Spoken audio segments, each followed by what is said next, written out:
Hello friends, जय जगन्नाथ। तो आसतु आज आम बनइबा आरिसा पिठा। तो चलतु आरिसा पिठा पे कौन सामग्री दरकार मुझे आपण मानक कही रखुची। तो मुझे प्रथम चाउल नहीं, चाउल को मु 3-4 घंटा बुतरे कि मु छाणी नहीं आउ देखंतु तापर किसी समय पे आम या फैन रे सुखे नहीं। तो देखंतु एमती होईची। तबे आम या चलतु एबे ग्राइंड करबा।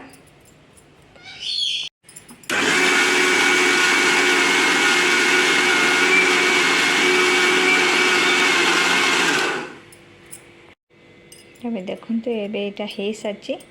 तो मैं आम एबे या अन्य आउटे जगह काढ़ी नबा।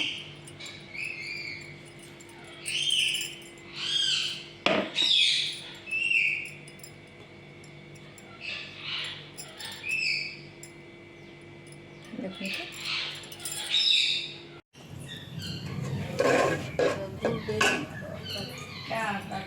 आधा केजी गुड़ से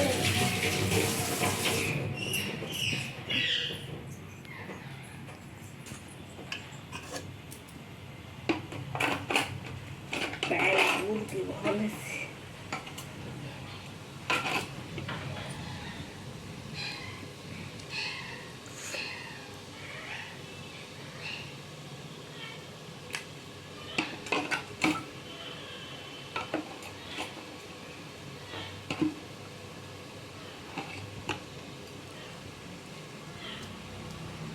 गुड़ आधा केजी जे हबा है, आधा केजी गुड़ हबा।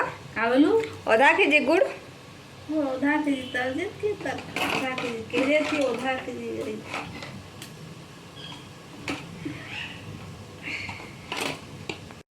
तो मुझे चूना टी छाणी नहीं। ये देखंतु मैं या साहाय्य मु चूना को चले नहीं जाइए। तो चलतु एबे आम स्टार्ट करवा। तो आप देखी पार्थिबे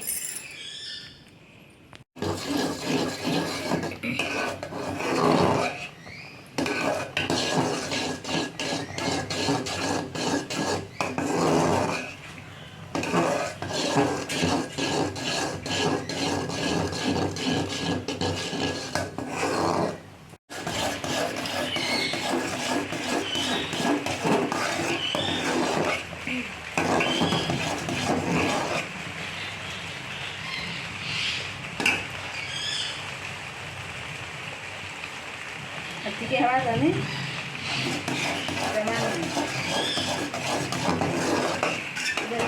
हाँ हो गला तापर एबे आम गुड़ पाक हो सारी।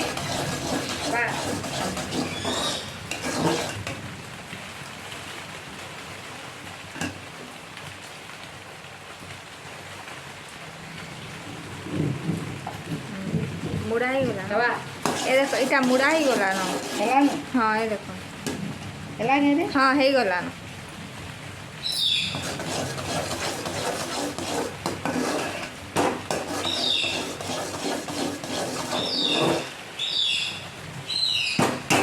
अल्प अल्प कर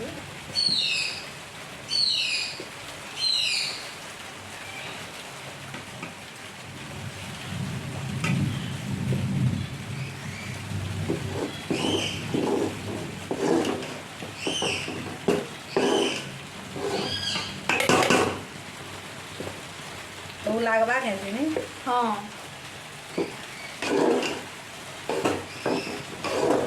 इसे बेसी हटवा दी तोले भी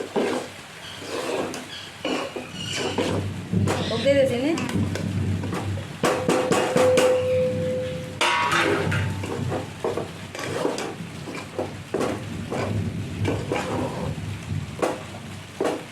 आज का तो देना ना अलग बात है दी।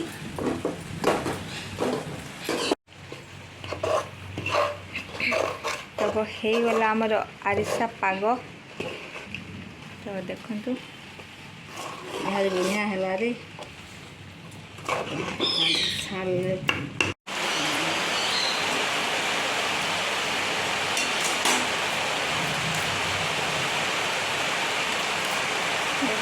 हाथ करे आपण माने କରିପାରିବେ। ନହେଲେ ମୁଁ ଆପଣମାନଙ୍କୁ ଆଉ ଗୋଟେ ଉପାୟରେ ବତାଉଛି।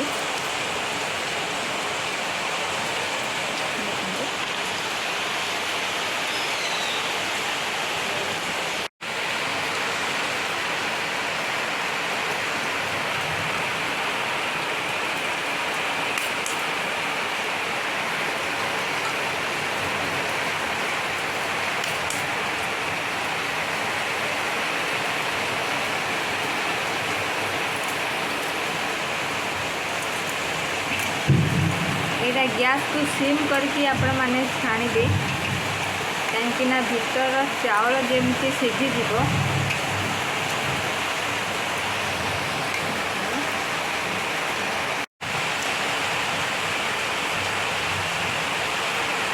ତ ଦେଖିପାରିଥିବେ ଆରିସା ପିଠାର କଲର୍ କେମିତି ଆସିଛି।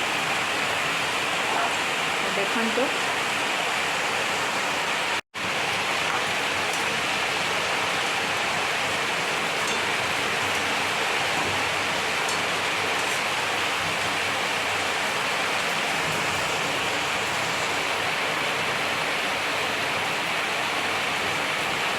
ହେଇଗଲା ଆରିସା ପିଠା। ଏବେ ରଖିନେବା ଅନ୍ୟ ଏକ ଜାଗାକୁ।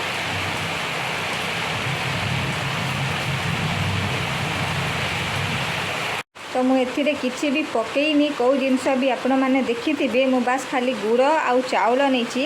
ତ ଯଦି ଆପଣମାନେ ଚାହିଁବେ ତ ଏଥିରେ ରାଶି, ନଡ଼ିଆ କିମ୍ବା ବାଦାମ ଏଥିରେ ପକାଇ ପାରିବେ, କାହିଁକିନା ଏଇଠି ଆମ ଘରେ ଏଇଠି କିଛି ଆଭେଲେବୁଲ୍ ନଥିଲା। ତ ମୁଁ କିଛି ବି ଆଡ଼୍ କରିନି।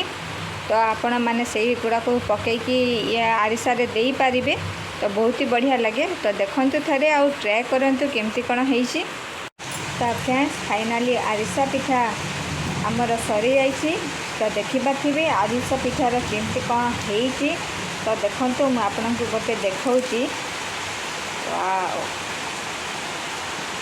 ଦେଖନ୍ତୁ,